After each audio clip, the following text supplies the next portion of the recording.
Welcome to Vigilant News for January 27th, 2022. I'm Justin, founder of Stillness in the Storm, and I'm joined by my co-host, Ryan DeLarm, founder of Underground Newswire. Ryan, how are we doing today? I'm doing terrific, Justin. Happy to be here. How are you doing? Pretty good. We have a bunch of news for you today. It was a hot news cycle. We have Justin Trudeau accuses Freedom Convoy supporters of wrongthink. So these are the truckers, I'm assuming. We'll get into that. Prince Andrew demands trial by jury, and his basis for why is quite interesting. We'll get into that. A proposed bill would make it a criminal offense to ask about vaccination status. That's pretty encouraging. We also have Navy beginning discharging of sailors who refuse COVID vaccines. Biden essentially is hinting around the fact that he's going to make the SCOTUS pick based off of race, which is I'm sure, Martin Luther King spinning in his grave. We got a video of Trump talking about some 2024 rumors. We'll get into that. And we have a bunch of rapid fire. Jesse Waters, California passing unconstitutional right to bear arms legislation. More nations are dropping their COVID restrictions. NATO, Dan Bongino, and issues with YouTube. Another resolution being put forth here soon about the electors. And GoFundMe having problems for the truckers in Canada. So that's what we got on the docket today.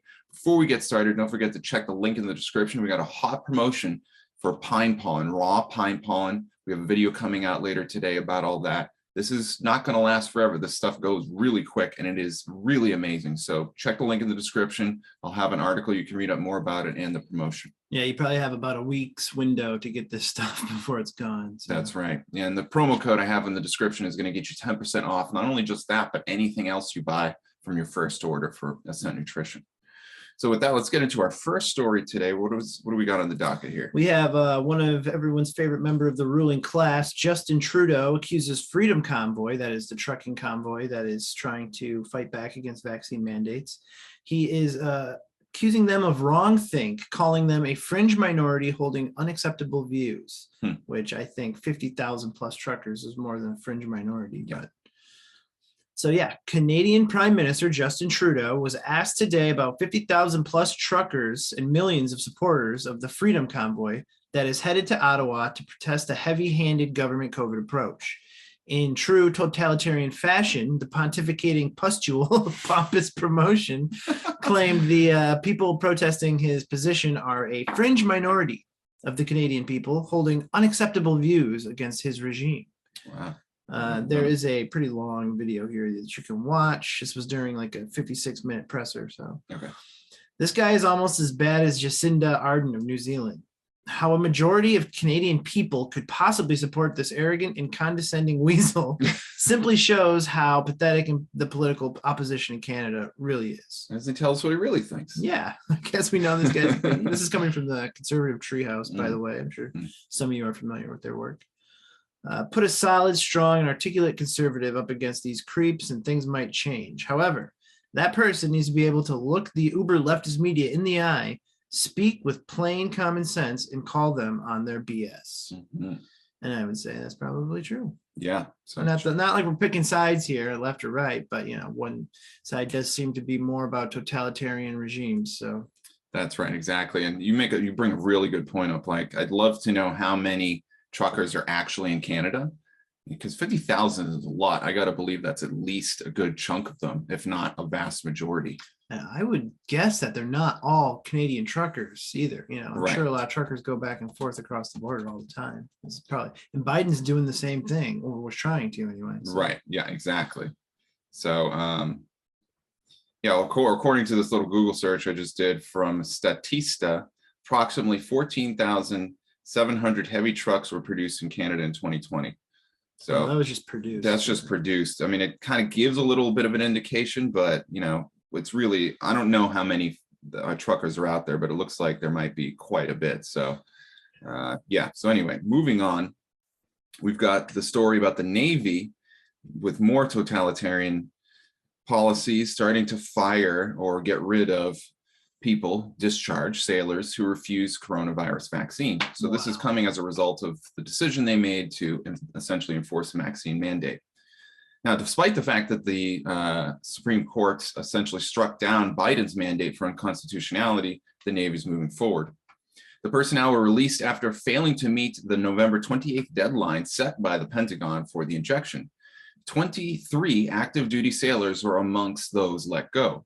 UPI reports the Navy said in a statement of those discharged, 22 were considered entry-level separations as they occurred during the initial training periods with the first 180 days of active service.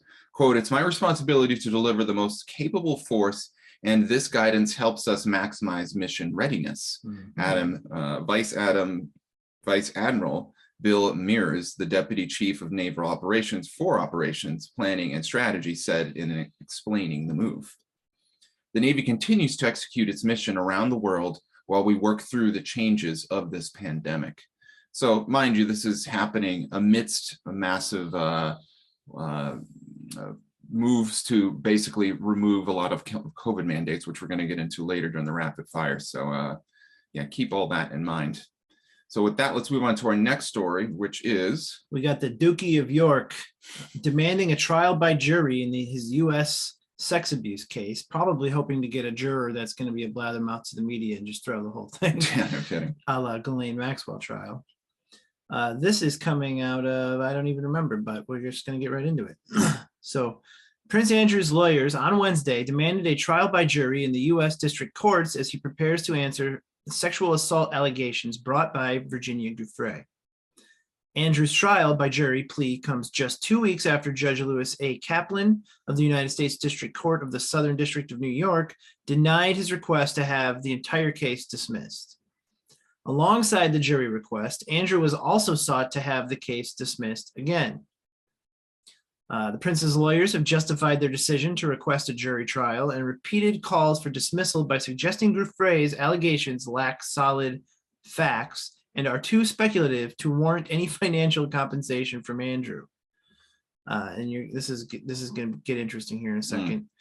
The prince's lawyers also suggested that Giuffre's prayer for exemplary or excessive punitive damages is unconstitutional, as this is barred by the Due Process Clause of the 14th Amendment. In the submitted court documents, the Queen's son once again denied that he ever engaged in sexual acts with Giuffre and declined to answer most of her other allegations. This is despite there being a photograph of Ghislaine Maxwell beckoning them into a bedroom. Which is, I mean, I guess that's not evidence, but you know, we'll just have to see how this plays out. A portrait of Prince Andrew outside the Duke of York pub on January 16th, 2022 in London, England. Oh, never mind. Sorry, that's the captions. This includes topics such as his relationship with pedophile billionaire Jeffrey Epstein, claiming the prince, quote, lacks sufficient information to admit or deny the allegations. Previously, Andrew has suggested Giuffre is suffering from false memories. Wow. So where have we heard that before? In regards to her claim of him sexually assaulting her when she was 17 in 2001. Andrew has also accused Giuffre of highlighting her claimed trauma in order to deflect from the role the prince accuses her of having in Epstein's sex trafficking scheme. The disgraced prince has also challenged the motivations behind Giuffre's allegations against him and suggested she is simply seeking another payday, using the $500,000 Giuffre obtained in a 2009 settlement with Epstein as evidence of this. Currently, Andrew has not been charged with any criminal offenses, and if the case is not dismissed, will face Giuffre in the U.S. civil courts. He has always maintained his innocence of all charges. So it sounds like Elizabeth Loftus might be getting another payday. Oh yeah. Congratulations. This is the gal we wrote up a piece about and have talked about several times. She was part of the False Memory Syndrome Foundation, which is basically a group of accused pedophiles who are, trying to use this false memory syndrome nonsense as, an out. And they got a lot of funding from a lot of powerful people. So that's right. And what we know and we've been covering as our deep dive into the work of the Whitfields, there is essentially barely any scientific basis to assert the fact that false memories of those types actually exist at all.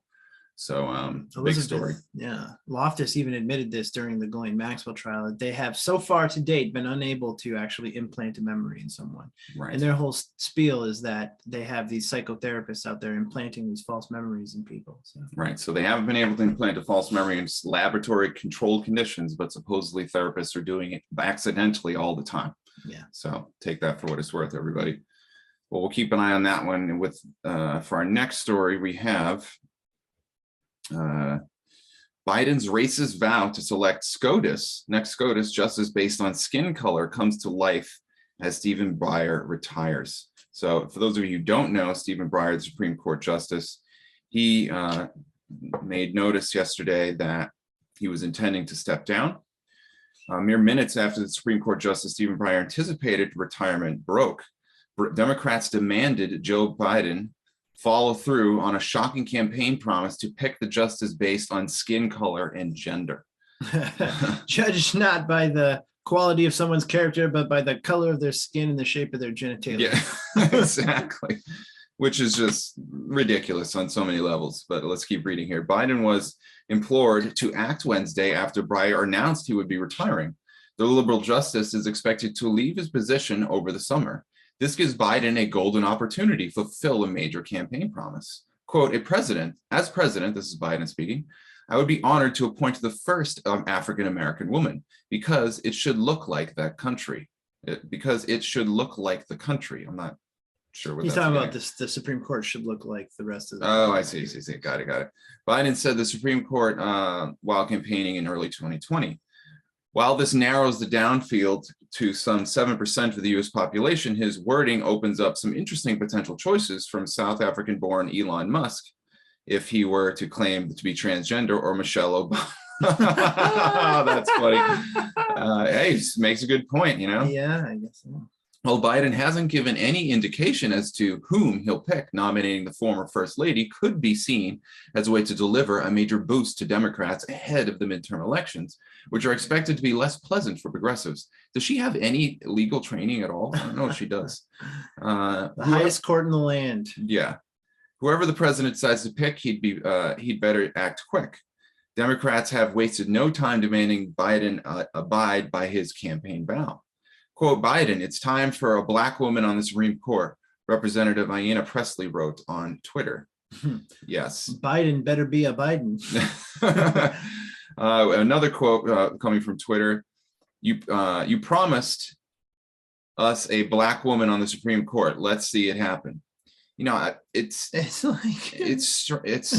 such an affront to my sense of, you know, law knowledge, the what makes a truly beneficial society, and just common sense to say that the first major qualification that we should be sorting for is whether or not the person's Black or female. I mean, I would love to see a Black female Supreme Court justice, but like that is not just a criteria. You know, it's got to be someone with experience, someone who's proven to like think in a way that is, you know, fair and, you know, precisely, right, and not political. So yeah, and that's a great point. You know, for the record, I'm not saying I'm against the idea of a Black or a female Supreme Court justice, but they have to be qualified.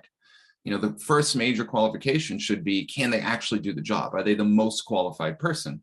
And if it comes between a choice between 6 candidates who are all fairly evenly qualified, then sure, if you want to pick one that, you know, makes people feel better about having different colors and genders on the Supreme Court, I don't necessarily have a problem with that, but they actually have to be qualified. And the thing is that there's probably tons of highly qualified Black women out there that could fill that position, but that's going to be their Black woman that gets in there. That's the thing. Exactly. And they just want you thinking about the fact that it's a Black woman, nothing else. Exactly. Yeah. That they don't want you to think about anything. It's all this identity politics shenanigans. So and I think we have it coming up in the rapid fire, but in case we don't, I'll just mention that there's already people suggesting that potentially our world's most favorite VP, Kamala Harris, might be tapped on the shoulder for this, which would be a train wreck. Oh my God. Can you imagine the hearings for her appointments? Yeah. It's not just Biden's decision, right? Like, who else? Congress have a say, or? Well, yeah, they have to.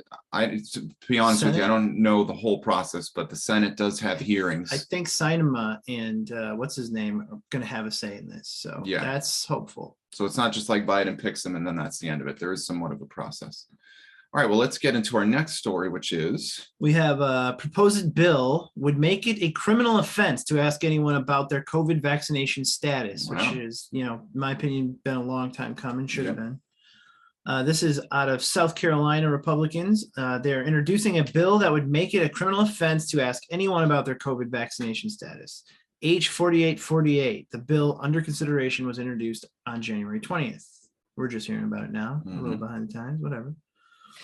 Any employee, officer, agent, or other representative of a public, nonprofit, or private entity who inquires about the COVID-19 vaccination status of any student, employee, member, or anyone else seeking admission on the entity's premises is guilty of a misdemeanor, the text of the bill states, wow. which will definitely cause some people to think twice before, you know, banning people from their businesses. Demanding that someone provide their COVID vaccination status would be punishable by a fine of up to $14,000 Wow. or up to a year in jail or both. The bill is being spearheaded by South Carolina Rep. Mike Burns, with Reps. Patrick Haddon, Stephen Wayne Lond, and William Chumley as its sponsors. This bill is primarily one to protect both your job, home, health insurance, car, future, Burns told Newsweek. Right. I would say also your privacy. Mm-hmm. They cannot ask you if you are pregnant or intend to get pregnant, or if your HIV, what your HIV status is, but they want to fire you when you disclose that you're not taking the vaccine, he added.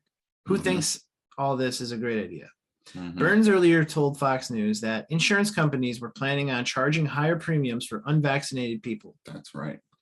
They're charging up to an extra $100 a week more than the vaccinated people, he said. It is absolutely insane to do this kind of thing, and I would argue unconstitutional. That's right. Numerous states have banned COVID passports, including Idaho, Utah, Arizona, Arkansas, Montana, Wyoming, North Dakota, South Dakota, Kansas, Oklahoma, Texas, Iowa, Missouri, Alaska, Mississippi, Indiana, Tennessee, Alabama, the whole dang country, basically, Right.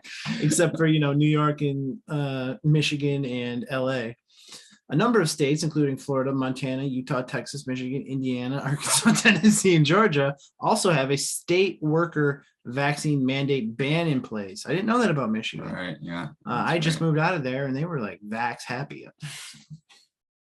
These states also ban school mandates. Good to hear. It seems like the narrative is shifting. So. Yeah, it's good news. I mean, we have HIPAA laws. People aren't supposed to discriminate against you. Presumably, yeah. Yeah, for a valid reason. And let's just say there's lots of questions we should be asking about the efficacy of these jabs. So with that, let's get into some rapid fire, boys. I think I have, oh yes, I got one more long form and then we're going to get into some rapid fire. So this is a video, another video of Trump shooting some shooting the links over here. So 45th and 47th president of the United States, Trump declares he will take back the Oval Office in rare behind the scenes video. There he is out there on the greens. That's right. Smacking some balls. And I mean, this is right after Trump left, quote unquote, the White House. There was a very similar video. So I remember when I saw this in the feed, it was like, wait, is this just the old video? But apparently it's not. So glad he still wears that hat when he goes down. Exactly. So I'm just going to get right to the meat of this thing here. Let me pull that up.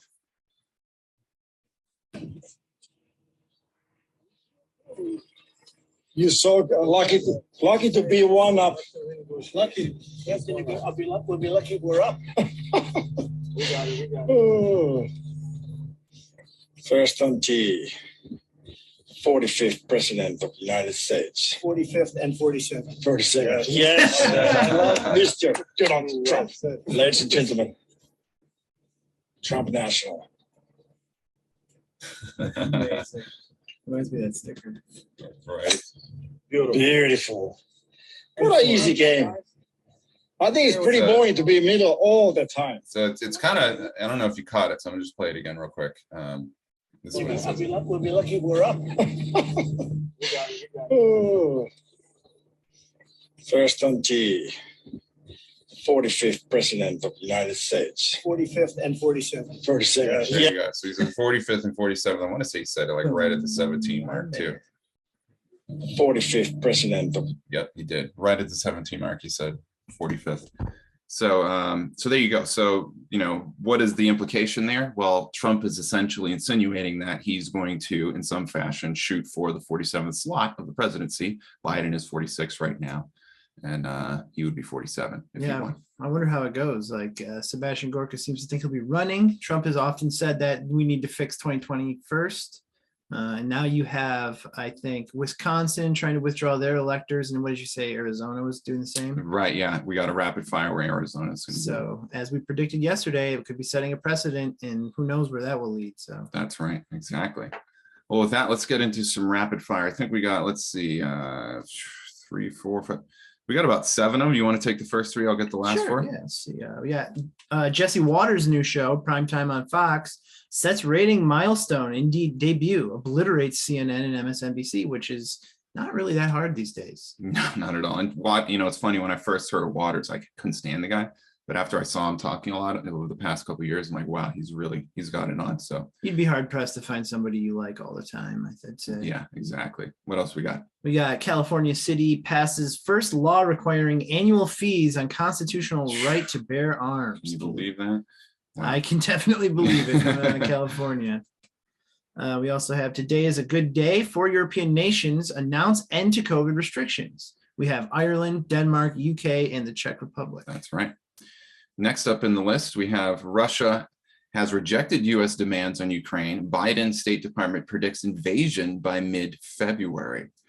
So I wouldn't bet on that. Yeah, I'm not so sure on that one, but I wouldn't be surprised because, as you mentioned earlier today, saber rattling is the things that the globalists like to do. So I guess what I'm saying I wouldn't bet on is that Russia is actually going to instigate that. Rather, it will be a deep state, intelligence apparatus false flag that initiates it, and then the media will make it seem like it's Russia. Russia has the same like gross GDP as the state of New York, I think. Oh wow, okay. And so I think they have these pretty fancy new tanks, but they can only make a handful of them. They can only afford a handful of them. Sure. So it's they're not in a position to start a world war. No. But all of the saber rattling and the anti-Russian propaganda that's been, just being drummed up with these 4 a.m. talking points for half a decade now. Mm-hmm. It's safe to say that they're trying to plot something over there, not only to take away from everything that's happening here. Oh, COVID's done. Let's focus on the war. Mm-hmm. It could be pretense for this cyber attack that we've been hearing so much about from Klaus Schwab and the World Economic Forum. That's right. So there's a lot of good reasons to believe that some kind of shenanigans are going to be happening over the next at least couple of weeks or months. So we'll keep an eye out on all that. Great points. Dan Bongino has been permanently banned from YouTube. He finally managed to make it happen. Standing ovation. Yeah. Good job. He does great stuff on Rumble. You can find him there. I know you're watching, Dan. That's right. Yeah. Yeah. So this is a really cool one. I'm curious to see where this is going to go. Arizona State Rep Mark Finchman is working on resolution to reclaim Arizona's 2020 electors. There it is. I actually have a resolution in markup right now. So unlike what happened in Wisconsin 2 days ago, this has not been put forth yet, but he's working on it, and we'll keep an eye out for that. Hot dog. We have GoFundMe suspending access to millions of dollars raised for Canadian truckers protesting vaccine mandates. Wow. Just, if we need any more evidence that GoFundMe is just another tool of the globalist bankers, I don't know what there is, because if you're supposedly an institution, is that as long as you're not raising money for, violating the law, that you can raise money and use the platform. And yet GoFundMe is notorious for picking and choosing for political reasons what campaigns they want to allow to go through or not. So it's just, it's deplorable, boils my blood, grinds my gears, It's unlawful, you talk about natural law, you got to be fair and that kind of thing. Exactly. If you're actually funding hate crimes and stuff like that, that's one thing I would argue, but this is well within their rights, I would say. Precisely. You nailed it. Freedom means people do things you don't necessarily like, but as long as they're not violating anyone's rights, they can do it. These truckers have the right to voice their grievance associated with these vaccine mandates. I don't know how this doesn't open them up to lawsuits. You would think it would, right? Hopefully these lawyers can find another funding mechanism. Subscribe really good, by the way. Yeah. And get the funds they need to fight this thing. So all hands on deck for that. All right, everybody. Well, don't forget to check the link in the description. We have the pine pollen out. I'll have the promo code in there to save 10% off your first order. The stuff is really amazing. I'll also have an article in there, and I will probably put the link to the video in there as well. So check that out. Lots of awesome stuff with that. And also don't forget to like, share, and subscribe. And we'll see you next time on Vigilant News.